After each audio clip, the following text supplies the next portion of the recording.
Hi, you're listening to Listen to Local with Adam Velo, and I'm Adam Velo. And today, we started the show with two Victorians, but now we've got another Queenslander to have two Queenslanders in a row as we introduce another artist from the Sunshine State, Natasha Rose, is a Hey. who is a aspiring pop star with her, in her own words, big dreams and an even bigger wardrobe. Welcome to the show. Hi. Sorry, I said hey before you were ready. I didn't know you were gonna have a little speech about me. It's all right, it's all right. Thank you so much for having me. I'm so excited to be here. No problem. Yeah, so today we're recording the day before your release, to pull the curtain on the times that we're recording. But yeah, now you're here for many reasons, but in particular that, which is the Yeah, first release of your new era after you decide basically to take a torch to your old music and burn it all. that's good.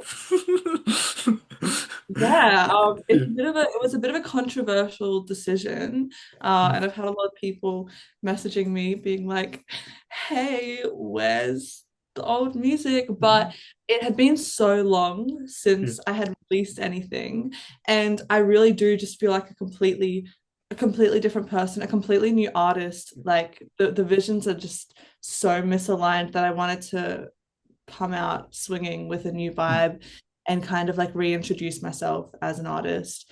And I didn't feel like changing my name because I was like, hey, I feel like it's Yeah. me. Yeah. So I thought I'd at least like clear the streaming services so that it felt fresh when I came back with the new music. Yeah, and I'm glad that you managed to successfully transition the branding into a new era. It's very exciting to see, and especially hopefully by the end of this interview, we'll have a lot of listeners jumping on your work. So yeah, Cool. but like, give us an introduction to the world of your new release, Catastrophe, and where the song developed from. Okay, well, this song is probably the most authentic song that Hmm. I have ever written, and it's really what was the starting grounds for the new vibe that I'm bringing as an artist. I Hmm. had not written for a while, and I kind of sat down and I was like, I just need to write and I need Yeah. to get some stuff off my chest. And it's funny, I kind of say that writing this song was so natural. It was just like a verbal vomit. I just kept like just saying things and writing, and eventually I had it. It came very, very quickly to me. Yeah. And it was the first time writing a song felt that natural. Hmm. And that was such a good feeling that I was like, I feel like this is what it should be like to be an artist, not writing for what I feel like other people want to hear from me. It's what I need to write, and then the Hmm. people that will resonate. And I kind of was like, I feel that just being myself is probably what I should. Everyone just says that, just be yourself. Hmm. And I was not doing that for the Yeah. start of my, I guess, career. So, Catastrophe and the songs that follow are a very authentic, just like this is just who I am. And Hmm. some of it's messy, and some of it's messed up, and some of it's selfish, and some of it's crazy and delusional. But it's kind of just like the central motif is being like, hey, at least I'm self-aware. Yeah. And so I have a lot of kind of homey visuals in Catastrophe. Yeah. It's kind of like a very like introspective. This whole kind of project is like introspective. This is Hmm. who I am, and that's cool. Yeah. And hopefully y'all can accept more who you are. And that is the messy side as well as the presentable side, I Yeah. guess. Yeah. Does that make sense? I feel No, like I'm makes waffling a sense. bit. No, no, no. It's all fascinating and like yeah. I mean, authentic self, as you say there. I mean, it's such an important thing to be working on, and yeah, it's funny how the more specific songwriters get with their personal life, it's the more that people do end up relating to the artist. Yeah, it's just a funny quirk like that, which yeah. Yeah. Yeah. Uh, And I definitely wasn't. It's really interesting to look at the artist that I am now mm, versus the artist who I was trying to be. yeah, I guess when I was younger, it was really what I thought the industry wanted or would want from me, what I thought producers wanted me mm, to sing like, or what I thought like my friends would want to hear. And it was like a mask, you mm, know? It, yeah, and it was very stressful to uphold because it wasn't me. And so yeah, many people would meet me and be like, wow, you're not who we thought you would be like in person. And that was always a really jarring thing to hear mm, because it kind of like sucker punched me back into reality of like, wow, this person that I'm being online and that I'm pretending to be is so different to who yeah, I actually am. Like, but it's cool now because I mm, feel like I'm actually showing people who I am in real yeah. life. Yeah, Yeah. and it's yeah, properly owning your work and understanding, yeah, yourself both internally and yeah, what you show off externally to the world. It's a very important thing to learn. Yeah, and it has a music video that will also be coming out. By the time, once again, by the time this releases, will be out to the world for all to watch. But Yes. how was the process when it was like entirely self-funded and produced by yourself? Crazy. Yeah. Being in charge of something like that is a little bit stressful. I'm not Yeah. gonna lie. I'd be lying if I was like, it's easy breezy. Like, um, it's cool because one of my favorite things about being an artist is being creative. Mm, I love outfits and I love like storyboarding. I love aesthetics, and yeah. so being in charge of a music video is the most wicked sick thing. Mm, 'Cause, it's all your ideas and you get to kind of create this world, and I'm even editing it myself, so I get to yeah. really be in charge of how I want people to see this song, Mm, and how I want them to feel. So that's been really cool. mm, And yeah, it has been hectic. It has been stressful. Like even before this interview, I was having a mini mental breakdown. I was like, oh my gosh, it's all coming out tomorrow. I'm still finalizing this music video edit. yeah. But I think it's worth it because like I said, you get to be in charge of exactly the vision, which is sick. Yeah. I love Yeah, yeah. And when you're in the writing process itself, do you see the music video as you're writing it as well, or does that come later on as such? That's such a good question. It's definitely dependent because sometimes I'm writing a song and I'm like, hey, could you Mm, imagine this going on? But often, or sometimes when you're writing a song, the overall meaning of it can shift mm, by the first moment you start writing it to when it's finalized, especially once you add the actual music to the song. So I write everything at my keys, yeah. and when that then has maybe guitar or it's actually more upbeat than you'd expect, it all kind of changes. Mm, Um, so for Catastrophe, I didn't have this idea in mind. I definitely yeah. had elements. So I knew I wanted it to feel homely and kind Mm, of be centered around just myself and kind of that that distraction aesthetic. mm, Like, oh, I'm trying to distract myself. I'm trying to bake cakes, but the actual, I guess, real of the music video that came after the song was written. yeah. Very good. And with the process, you also included the fans in deciding a few elements as well, which was I think is such a special concept that you have with this. It's my favorite part. I Yeah. mean, I I realized that as an artist, I just want to be the best friend that Mm, I didn't have growing up. If I could have had somebody who was kind of in this field that I was so interested in, being like, hey, can I get your opinion on this? yeah. What do you think of this? Hey, do you think I should paint my nails pink or blue for this music video? That would have been the coolest thing ever. Yeah. And I just love getting to give people a real insight into Mm, what it is to not even just be a musician, but to be a hustler, to be mm, somebody who's chasing their dreams. And so, yeah, getting to bring the fans along to, be involved, that's the coolest thing ever. And yeah, it really, the music means so much more when it has an impact on other people. totally. And the music isn't, to me, the art isn't just the song, it is the music video, Mm, and it is the mini mental breakdowns, it's everything, all of yeah, it accumulates into this big, like, hey, big artist crazy world, I guess. yeah, um so yeah, I feel like I feel like it's my obligation to bring everybody along into every aspect of my art.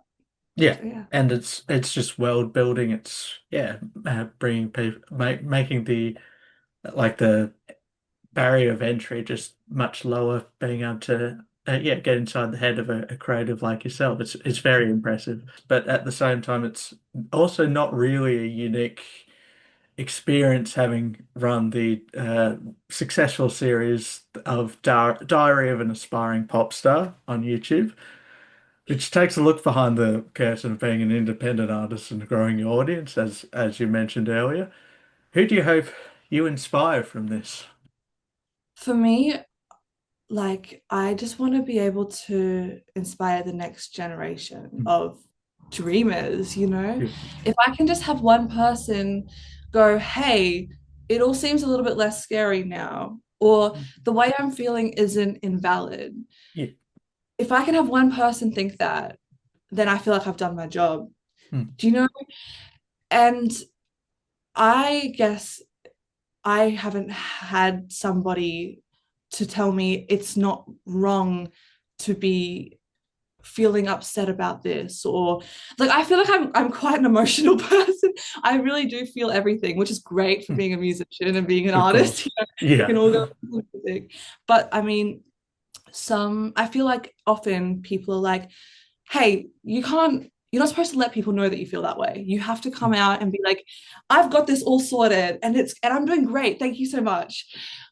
And I just want to show people with this kind of series that I'm putting together that it is totally normal and okay to be stressed or mm, to feel like you aren't, like, I just did one about feeling lucky, and it's okay to feel unlucky or to mm, feel a little bit, like, if you really care about something, of course you're going to feel disappointed if it doesn't go exactly how you want, and people make you think you can't feel that way, or you can't feel that way because you like, hey, every emotion you're having is totally valid. We're all human, yeah.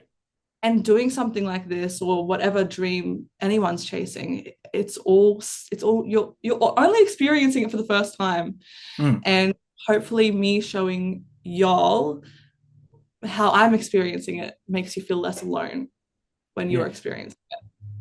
Does that make Yeah, it's sense? no, it definitely makes sense. Like it's just yeah, the fact that everyone is yeah, living their first experience with all this at the same time, depending on where they are in ages in life.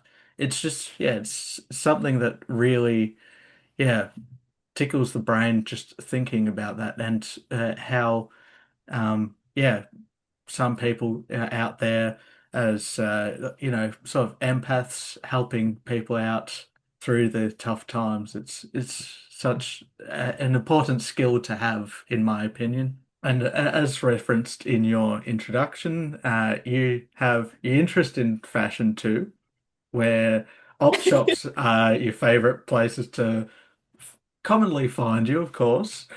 What is the main attraction for you to giving clothes another chance as such?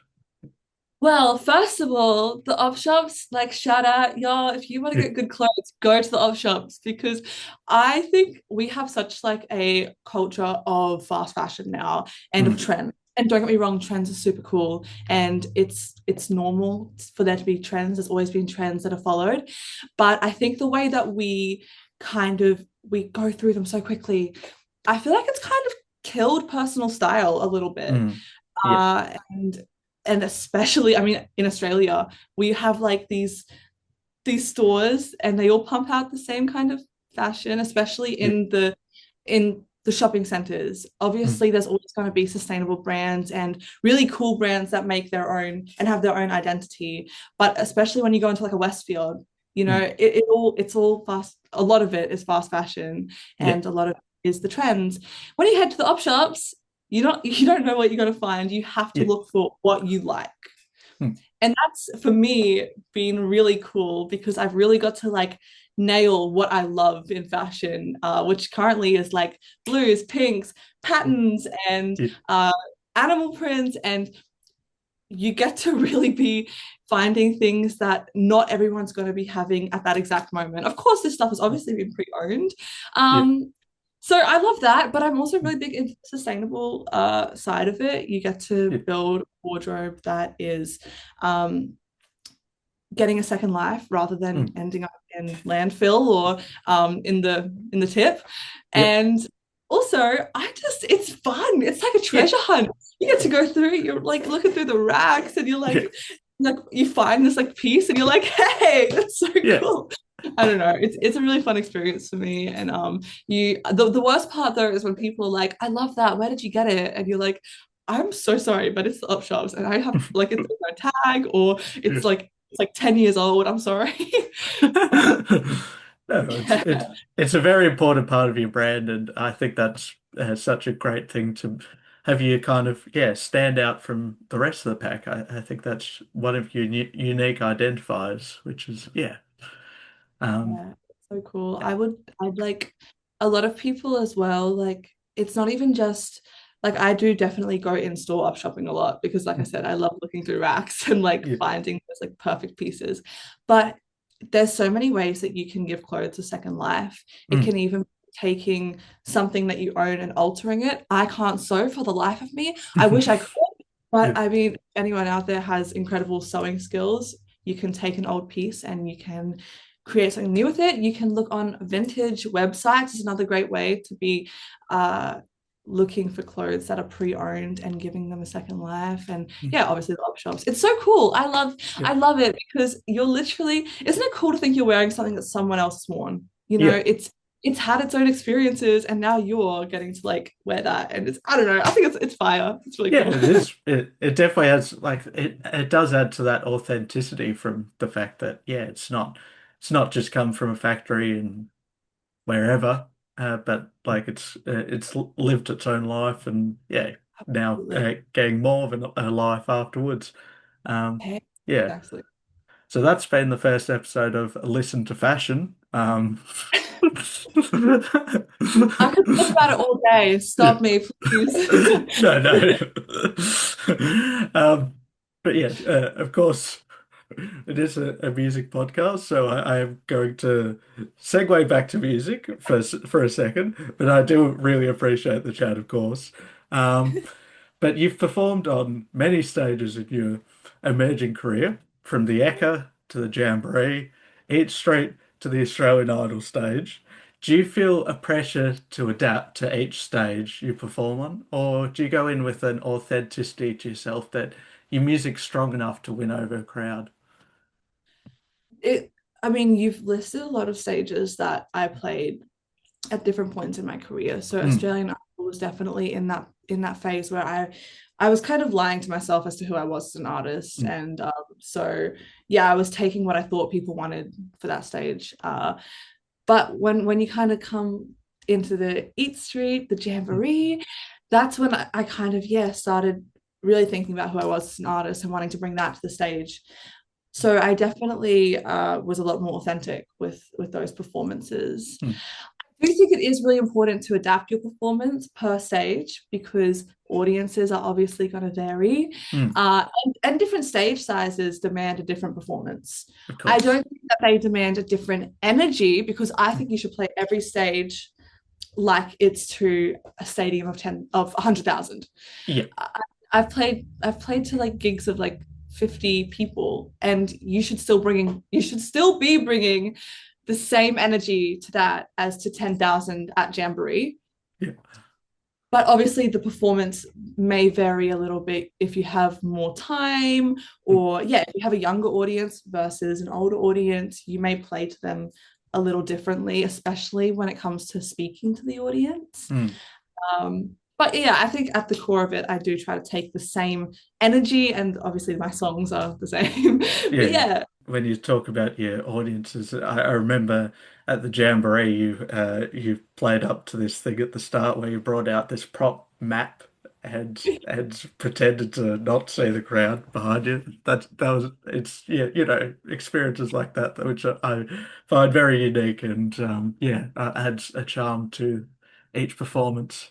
Yeah. thank you. I So, have theater experience when I was yeah. younger, and so I love a little bit of maybe tackiness or just a little bit of fun. Hey, Yeah. um, it's just it's cool to make people feel like they're getting a special experience as Yeah. well. But obviously at Jamboree, I took a map out because it kind of plays on scouting, and it's cool to let people feel special when they're Yeah. at a gig, because at the end of the day, they are there. You're like they are more important than you are as an artist, in Mm. my opinion. Yeah. Obviously, I mean, maybe not everyone feels this way, but to me, I am there to serve the audience, to make Mm. them feel happy. They're not there to boost my ego. Yeah. I'm there to make sure that they're having a good time and that they're listening to good songs, and they're getting a good experience. So yeah, I really do like to cater performances to make people feel special. Like I give out things at shows. I make Mm. like little sunglasses to give out to people that are really enjoying the show, because if it makes them go home and feel special, then that makes me feel Yeah. good. Yeah, and of course, in general, if you feel special at a gig, you'll more likely come back the next time because, yeah, it's just Exactly. it's just a give and take kind of situation, and yes, that's what makes, in my opinion, independent artists in general quite special to be able to interact with. Um, yeah, but also we were just talking about the jamboree with the scouts there. What's your fondest memory of that whole experience in general? I know that you did a vlog on this, but like still, I could talk forever about Jamboree, because that was a moment in my life where I felt just like, when you have those moments where you're like, oh, this is my life. Like, yeah, like I woke up the next day like, was that a dream? Did that actually yeah, happen? yeah, My fondest memories, honestly, they really do all include the people, the audience, any time where I could connect with someone. mm, So honestly, one of my favorite parts was after the show, I got to go. I don't know if I was allowed to, but I kind of like jumped off the stage and I went and like said hi, and people wanted yeah. me to, I don't know, sign hats, but it's really cool getting to just like be face to face with the people that were enjoying my music. I got to give a pair of sunglasses to one particular person, and that was awesome because they were really into the whole show. They were screaming, and I was like, I have to give them a pair of sunglasses. But the scouts weren't allowed to stand up, and so I was like pointing. I was like, get it to this person, get it to this person, and everyone was like, me, and I'm like, no, well, I'm sorry, but you. And eventually, the sunglasses they got to them, and I was so happy, and that that like made my day. Yeah. And then also we had confetti cannons. Yeah. That that was crazy. And Yeah. that was like the end of the show. It was like the last like line. It was like, just like, can't you give me that? And then like confetti. Yeah. It was oh my gosh. I can't even, it was so cool. And Yeah. I mean I got to meet Shepherd, which was Mm, incredible. They're such yeah. a iconic Australian band. Yeah. So that was a really big part. And just being there with my best friends Yeah. was was amazing. So yeah, like I said, I could talk about this forever. So please stop me. But yeah, the whole experience was life changing.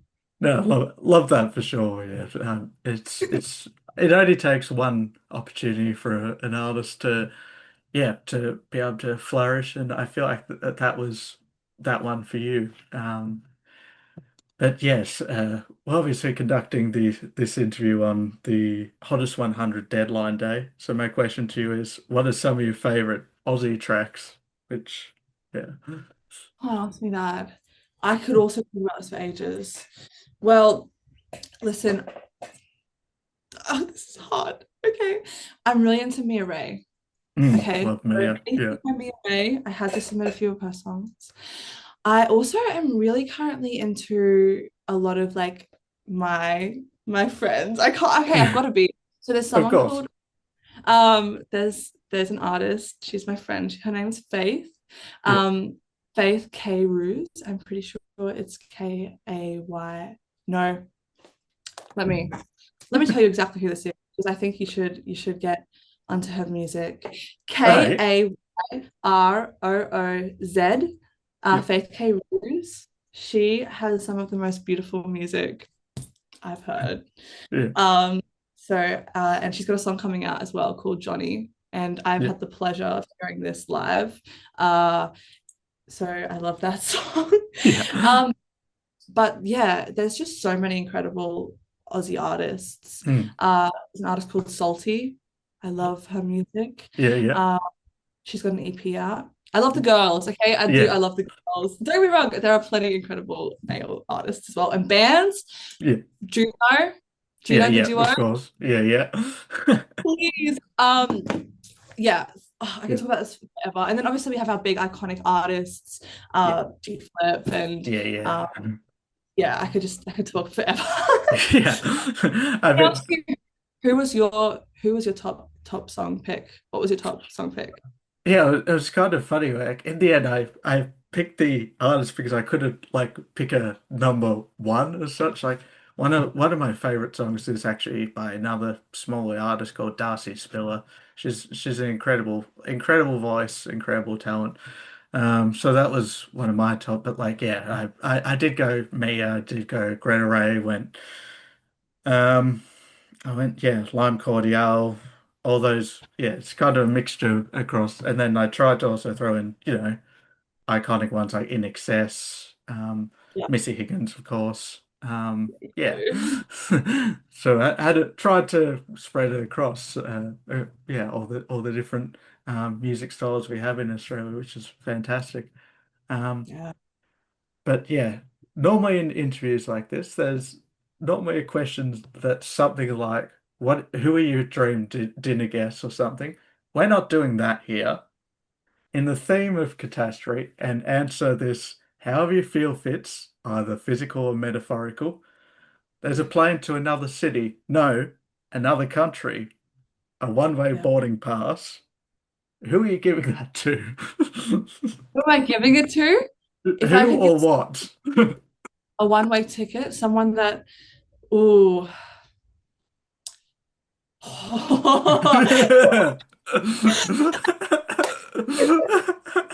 Much in my mind, I cannot say. I fear I cannot say. But okay, if I could give a one-way ticket to another planet, to one, I would say okay, no.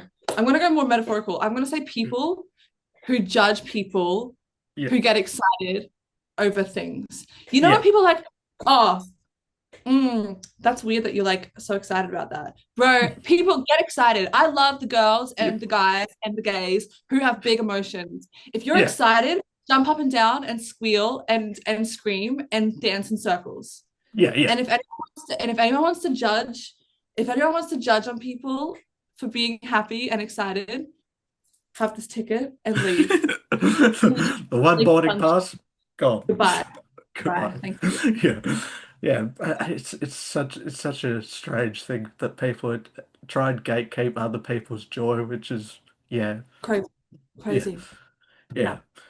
I think and everyone should be happy. yeah, Everyone should be free to express their joy however they wish, as long as it doesn't affect other people negatively. mm, Go, go, go be excited and go have big emotions and yeah. here, here, Okay.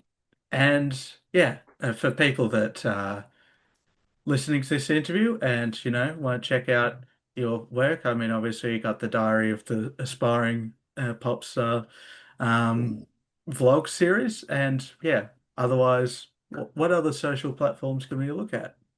Find me online at Natasha Rose Official, Instagram, obviously YouTube, TikTok, everywhere. But you can also find me, yeah, on Spotify and Apple Music if you look up Natasha Rose. I'm gonna have Catastrophe out. I'm assuming by the time this is up, Yeah. but I have plenty more music coming as well. So stay tuned. And if you are an aspiring whether you're an aspiring pop star or artist or I mean, you can, if you're an aspiring lawyer, I mean, I don't know anything about law, but the point is, if you are an aspiring anything, please don't hesitate to reach out to me or, Mm. you know, leave a comment or ask a question because I really, like I said, I just want to share my journey and I want to inspire and I want to help make things feel more possible because Mm. dreams can be scary, but you can make your dreams happen. Okay.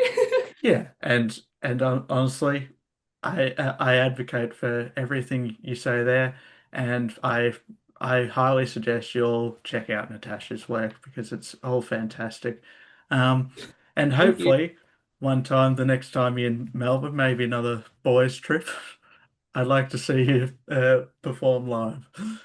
Yes, I'm hoping to be coming around and doing some shows, hopefully in Melbourne, maybe Sydney, and um, yeah, meeting. I want to meet you in person. Um, Yeah. but this has been such a cool chat. I love listening to these videos or watching the videos and listening to the recordings. But Yeah. I really love that you share your passion for local Australian music Mm. because I think there's such a cool industry here. So thank you for shining a light on it and thank you for taking the time to chat with me. It's been awesome. It's been a pleasure. And you've had some wicked sick questions. Thank you. No, it's my pleasure to speak to people like yourself who are, yeah, making it in the industry. So yeah. Thank you.